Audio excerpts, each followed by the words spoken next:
250. This year, we celebrate 250 years as a country. Through Independence Day, we'll be highlighting all of the important things that have contributed to the birth of our nation from right here in our state. Today, Lisa Wiseman takes us to the Penn Center on St. Helena Island in Beaufort County, which housed the very first school for freed slaves. On this land is where people who were once enslaved became empowered through education. They went on to college, they went on to run their own businesses, they went on to run their own farms. The space, as Executive Director Robert Adams shows us, now a tribute to its past, which first started in 1862. The government was reckoning with just how to transition people from slavery to freedom. To practice what they preached.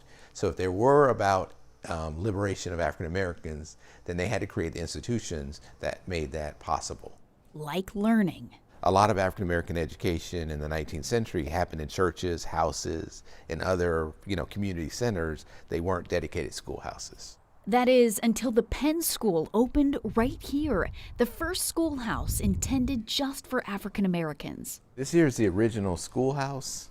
The original schoolhouse was floated down from the Northeast on a barge. For generations, the school taught 1st through 12th grade and taught them well. In those competitions of how to can, how to set up a household, how to use different things to kind of create the ideal household. And so we would compete nationally and always come out at the top. A century of education and then a new face for civil rights penned his I Have a Dream speech here. His staff found it to be a good place to think, to regroup, to refresh themselves, and to go back out and kind of back out into the movement and fight for civil rights. This house right here was built for Dr. Martin Luther King Jr. He was assassinated before he could ever see it.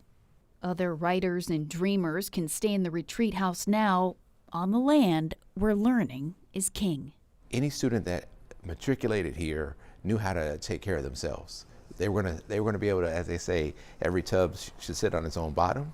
They were going to be able to survive. In this building right here, this was a dormitory for the boys, for the male students and teachers at Penn School. It now serves as the administrative offices. On St. Helena Island for Amazing America 250, I'm Lisa Wiseman.